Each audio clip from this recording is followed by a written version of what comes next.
प्राचीन समय में सतपुड़ा क्षेत्र में दाबमंडल नामक आदिवासी राज्य था, जिसका केंद्र हेलोदाप महाराष्ट्र में था।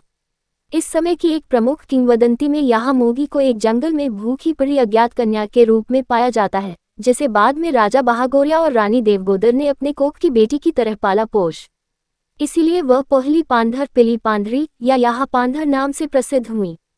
राजा पांठा से विवाह। जब वह बड़ी हुई तो राजा पांठा ने विवाह का प्रस्ताव रखा, लेकिन चूंकि उनके 8 अन्य रानियां थीं और यहाँ मोगी चाहती थी कि वह घर अजमाए बनकर ही विवाह करें, राजा ने ये शर्त स्वीकार की और 7 वर्ष तक उन्होंने सेवा विवाह घर अजमाए के रूप में साथ ही बने रहे। वनवास और देवमोगरा ग्राम की स्थापना। परिवार में कलह के कारण उनके घर पर वापस आने की अनुमति नहीं मिली। दोनों जंगलों में भटकते रहे और अंततः देवमोगरा गांव में बस गए, जहां उन्होंने एक झोपड़ी जैसी कुटिया बनाकर शांतिपूर्वक जीवन बिताया। दुष्काल में सेवा और देवी की मान्यता। लगभग 12 वर्षों के भीषण अकाल के समय यहाँ मोगी ने भूखे और परेशान लोगों को अनाज एवं पशुधन देकर बचाया। उनके इस महान कार्य से उन्हें आदिवासी लोक में माता के रूप में यहाँ माँ और मोगी अमूल्य के रूप में पूजनीय माना गया। मूर्ति स्थापना और संस्कार। मृत्यु के बाद राजा पांठा और विना ठाकुर ने यहाँ मोगी की सोने की मूर्ति बनवाई, जिसे मिट्टी के कोठार कुटीर जैसा मंदिर बनाकर स्थापित किया गया। बाद में यह मूर्ति जमीन में छुपाकर सुरक्षित रखी गई। मंदिर की पुनः स्थापना। यह मूर्ति बाद में सागबारा गुजरात के नर्मदा जिले में प्राप्त हुई और राजा प्रताप सिंह जी राम सिंह जी वसावा ने विधिवत पूजा अर्चना करके मंदिर का निर्माण कराया। तब से यहाँ मोगी देवमोगरा माता का पर्यटन और श्रद्धालुओं का आना महाशिवरात्रि पर आम अमावस्या के समय नियमित रूप से हुआ करता है। मेला और त्योहार। यहाँ मोगी का सबसे प्रमुख मेला महाशिवरात्रि के समय आयोजित होता है। इस दिन लाखों श्रद्धालु नर्मदा जिले के सागबारा तालुका के देवमोगरा माता मंदिर में आते हैं। पारंपरिक पूजा का स्वरूप। आदिवासी परंपरा में देवी को फूल हार, अगरबत्ती, नारियल या सिंदूर अर्पित नहीं किए जाते। इसके स्थान पर धान्य कनी खिदारी, बांस से बना टोकरा और महफूल की दारू घोरों से पूजा होती है। ये संभवतः उस यहाँ मोगी की धरती और कृषि से जुड़ी देवी रूप में पहचान को दर्शाता है।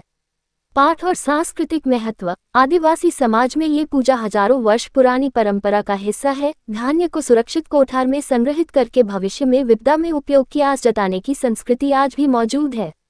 मूल कथा। जंगल में प्राप्त कन्या देवमोगरा की जननी। विवाह सेवा विवाह घर अजमाए के रूप में राजा पांठा से विवाह। दुष्काल सेवा अकाल में लोगों को बचाकर आदिवासियों में माता की तरह सम्मान बढ़ाया। मंदिर स्थापन। सोने की मूर्ति बनाकर कोठार में स्थापित, बाद में सागबारा में मंदिर निर्माण। पूजा पद्धति पारंपरिक, हिदारी, धान्य कनी, महफूल की दारू घोरों।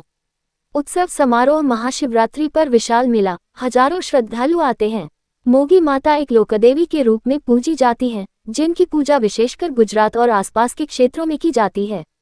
उनका इतिहास लोक परंपराओं, किंवदंतियों और भक्ति पर आधारित है। हालांकि इनके बारे में लिखित ऐतिहासिक प्रमाण बहुत सीमित हैं, परंतु लोक कथाओं और भक्तों की मान्यताओं में मोगी माता का बहुत बड़ा महत्व है। कहा जाता है कि मोगी माता का जन्म एक साधारण परिवार में हुआ था, लेकिन उनमें बचपन से ही अलौकिक शक्तियां थीं। अपना जीवन भक्तिभाव, सेवा और धार्मिक साधना में बिताया। मोगी माता से जुड़ी कई चमत्कारी कथाएं प्रसिद्ध हैं, जैसे कि रोगियों को ठीक करना, अकाल में लोगों की मदद करना और अन्य संकटों से रक्षा करना। उन्हें मां के रूप में पूजा जाता है, यानी वह शक्ति, करुणा और रक्षा की प्रतीक हैं।